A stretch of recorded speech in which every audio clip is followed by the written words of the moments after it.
business. What? So for today's vlog, samahan nyo ang above na ito na kumita ng pera nang hindi naguhubad ng pantibi. At sa imos ko nga napiling ipagkalanda ka ng ganda ko.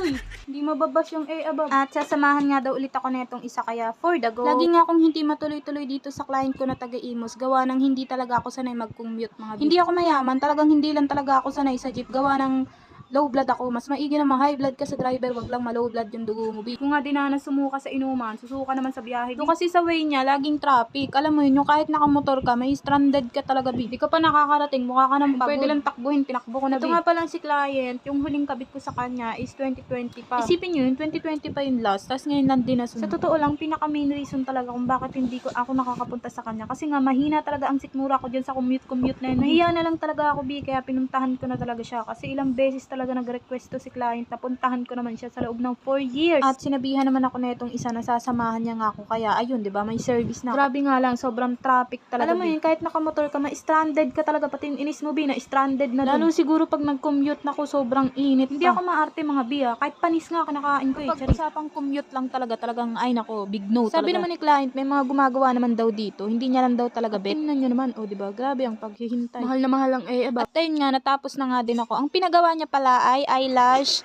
brow tint, at 2.5 hour nga kami dito sa Imos. Pero 'di ba, goods na kaysa naman 2 hours akong nakanganga sa bahay. Bago ko nga makain tong driver ko, kumain na nga muna kami saglit bago kami. At umuwi na nga din kami niyan pagkatapos namin kumain. So hanggang dito na lang for today's vlog.